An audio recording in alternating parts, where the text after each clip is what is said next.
late today in answering the questions on discoveringyourcosmicself.com, and the reason was that I was actually looking for the question in my email, in my email box. The question is usually sent by Aurora, and she did send it this morning, but it seems to have disappeared from my email box. I do remember the question, but I wanted to acknowledge the person who asked the question, which I'm sure Aurora will do so for me, Aurora Carlson, who is managing a lot of this site, the discoveringyourcosmicself.com site. Carol, thank you for sharing the video. Thank you everyone for sharing this video. This is the only way we can expand the conversation. Okay, so the questions are from the book, You Are the Universe, Discovering Your Cosmic Self, and Why It Matters. And the discussions are right here on this forum.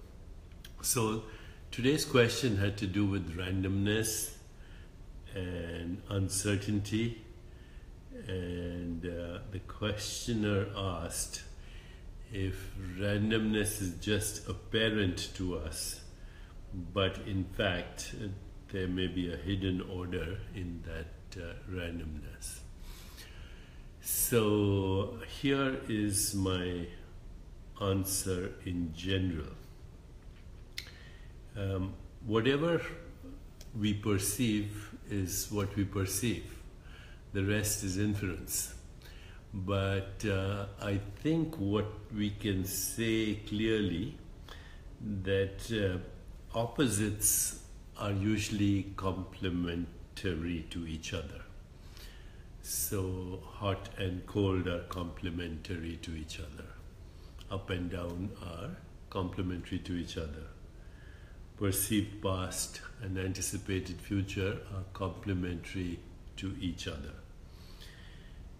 Joy and suffering are complementary to each other. Birth and death are complementary to each other.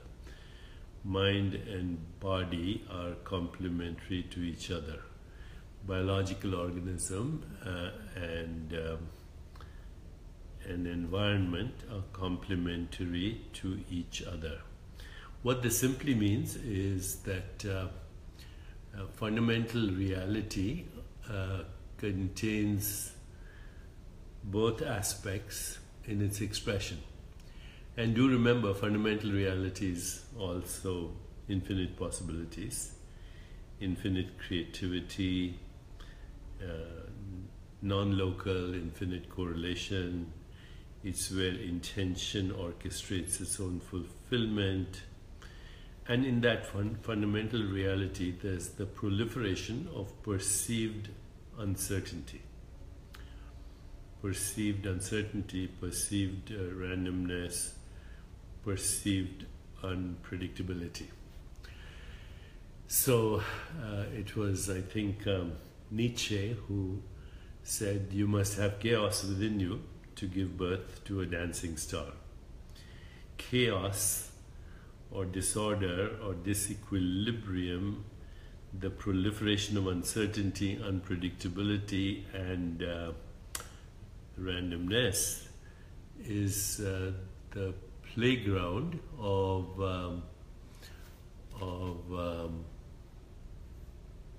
pure consciousness. It's the playground of pure consciousness. And so, it is us humans who take sides. Sinner and saint, divine and diabolical, sacred and profane, etc., etc. Life, which is the continuum of both birth and death, is always playing in the complementarities of polarities. And it is because of that that there is creativity.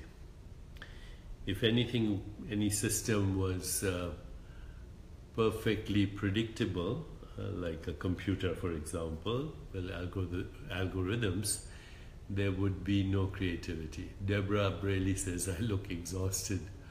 Actually, I'm feeling very energetic. Deborah, please make sure you're not projecting. Okay. Anyway, exhaustion and energy are also complementarities. So these complementarities make for what is called reality. Wave and particle is also a complementarity. Perceived wave and perceived particle. Perceived, Anne Taylor says she loves the book. Thank you, Anne. And I'm very happy every day to elaborate on it. So I was thinking about this whole idea of how creativity can be harnessed if we surrender to what is called unpredictability. Liz Matson says, you don't look exhausted, you look magnificent. Thank you, Liz. But let's just, forget about all that. Let's continue with our discussion, which is, I find, very interesting. And what I was saying is, if you want to harness creativity, then you must surrender to the wisdom of unpredictability. Wisdom of unpredictability. In fact, as we let go of our habitual certainties, we find ourselves surrendering to how consciousness evolves through both entropy and evolution, life, negentropy as it's called. So, on the one hand, there is the total entropy, the heat death of absolute zero, which is supposed to be the end of the universe. But then over there in that Saleh Al-Kuwari says, you look young, Deepak. Young and old are also complementarities. So what I was saying is, when we surrender to the wisdom of uncertainty and unpredictability, it brings us closer to spirit. We become less judgmental. We recognize that those who are trying too hard to be morally upright are just doing that, trying too hard, and then they feel frustrated and they feel morally self-righteous and superior to others, when in fact there is light and shadow everywhere. If there is no shadow, that means there's no light either. So that's another complementarity, and that human beings share. The shadow part, which is that part of ourselves that most people are secretive about. They don't want to share it with anyone, and therefore they hide it, and at some point the shadow self says, you're ignoring me, I'm going to embarrass you. Right now I think our collective shadow is out there in a big way in the localized consciousness of our leaders who represent us overall. So there is both the conscious and the unconscious. The conscious is only a small part of the unconscious. The unconscious is where all these polarities proliferate unbridled. Also, during sleep state and dream state, there is more access to this unconscious, where everything is proliferating with all these polarities. And if one can learn to witness the deep sleep state or witness the dream state, that could be one way also to harness creativity and surrender to the wisdom of our spirit. All creation is by contrast. In the absence of contrast, there is no creation. So Lisa Conchio says, what is beyond polarities? Beyond polarities is infinite potential, is the immeasurable potential of all that was, all that is, all that will be. When one recognizes that, one says and knows that nothing human can be foreign to us. As the universe evolves through us as consciousness, evolution is always ahead and entropy is trying to catch up. Alison McLean Walker says, is the void samsara love? No, samsara is the wheel of karma and the play of opposites, the soul's journey through cosmic time. So the void is before that. The void is prior to that. The void is also, in a sense, silent and dynamic at the same time. The two are complementarities. The invisible and visible are complementarities. The void and this whole universe, nothing and everything, are complementarities. Jesse Pineda says, where separation ends. Yes, separation ends. Somebody said, my books quote Jesus. Yes, they do, Jackie Jean, they do quote Jesus, because it was Jesus who said, let he who is without sin cast the first stone. Remember? Cardiothoracic surgeon says, I can't do meditation. You can do meditation anytime, every second, any minute. Just turn your attention to your breath, and if you observe it for 5 seconds, then you are in meditation for those 5 seconds. If you do it for 5 minutes, you're in meditation for 5 minutes. So just observe your breath, or observe sensations in your body, or observe a sensory experience, or observe yourself making a choice. And right there, you are in meditation. Formal meditation, like mantra meditation, actually allows the proliferation of uncertainty as well. So as we go into meditation, that's a good thing to remember. Meditation, in the meditation experience, we move from certainty to uncertainty, from the manifest in the direction of the unmanifest, from the world of space-time and causality to the world of interdependent co-arising. So all these understandings come to us automatically if we start a meditative process, but also through rituals.